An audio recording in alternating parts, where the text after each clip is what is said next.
This is important. Can you just underscore this for us? You said don't freak out, which, is easier said than done when it comes to all of us NBA fans. Don't freak out if August 2nd comes and goes and you don't see something. Can you just explain?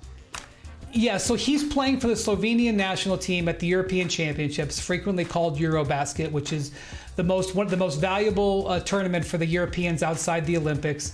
And he won the Eurobasket for Slovenia earlier in his career, probably the greatest moment of his career. They play 6 exhibition games leading up to the start on August 27th, and then they could go as late as September 14th, which means he may not be back into the U.S. if the Slovenians get all the way to the end until late September. And, McMahon will tell you that in the past, when he's been playing for the national team, he has not done NBA business, including NBA contracts. So he could certainly pledge his intention to sign with the Lakers, but do not freak out if you do not hear from Luka contractually until September.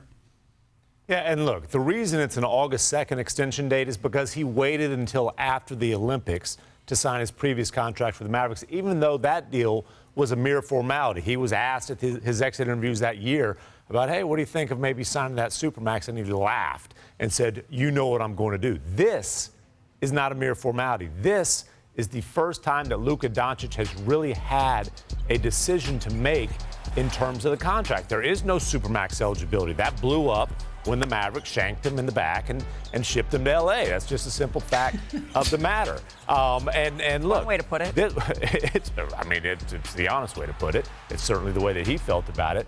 This will be an indication of what kind of faith that Luka Doncic has in that Lakers front office. And again, it's not about when it's signed. If he wants to wait until after Eurobasket, that's fine. But if it's not signed heading into the season, that will loom like a black cloud over the Lakers this season. Because anytime there would be a 3-game losing streak, it already would be the lead of our show or SportsCenter, but it would come under even more scrutiny if it's, well, what is this going to mean for Luka's future, Mark? Yeah, no, I was around when KD was going through that every day. Which time? Well, the Golden State thing. But with Luka, this is kind of like a cool European tour right now. He's in great shape. He's changed his diet. He's obviously in Slovenia getting ready for the national team, but he was just in Greece. That looks like a good time. Hanging out with Jordan. I'm sure the turn-up was outstanding in Athens, Greece. And then, Did you say the turn out or the turn up? The turn up. Both.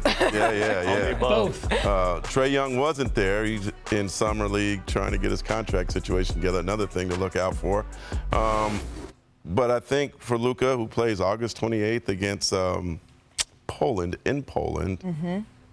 this is a summer where I think it's going to set the tone for the rest of his career. Can you say a little bit more about that, Tim, in terms of this is the first real contract decision that Luka's had to make in his career so far? Right. So, look, coming off of his rookie deal, like guys sign rookie extensions. Do you want to take a Supermax or do you want to take a qualifying offer or, go into restricted free agency? That's not a difficult decision. Now, there was a time in Dallas, specifically, especially coming off that season when they had to tank to keep the top 10 protected pick, when you felt like, uh-oh, could this reach a danger zone?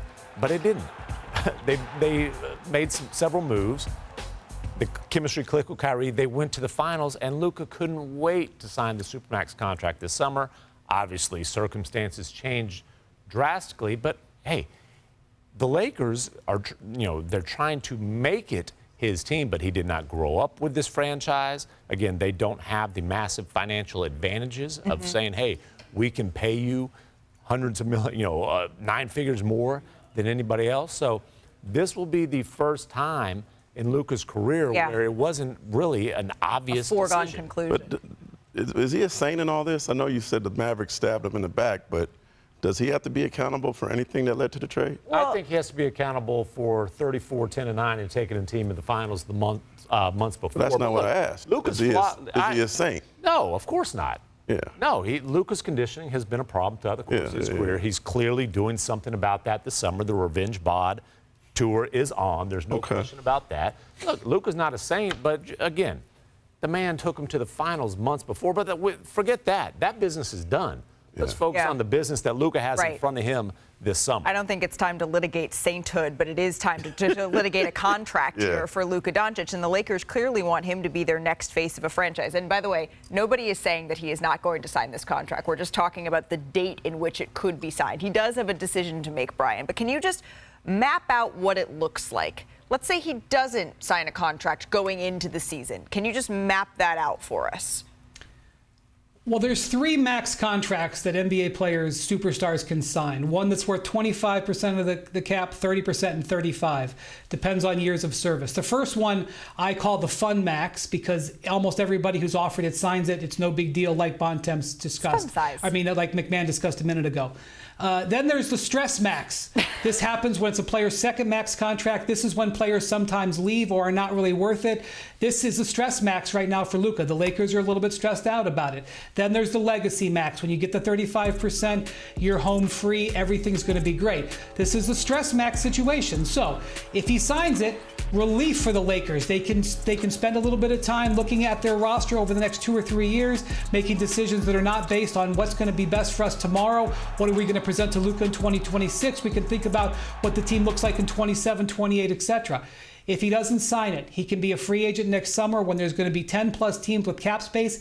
If he does not sign it, you will see teams begin to open up maneuvers to try to chase Luka. And every day that will go by when there's any sort of wobble with the Lakers, you mentioned a losing streak, or if they're in 7th place on December 5th or something like that, everything will be tied to the Luka contract, especially with LeBron on the last year of his contract as well. So the Lakers don't want that in their lives. They want the no stress max. That's what they're going to try to present to him on August 2nd. Yeah, pick your fighter. That is what you pick your own adventure here.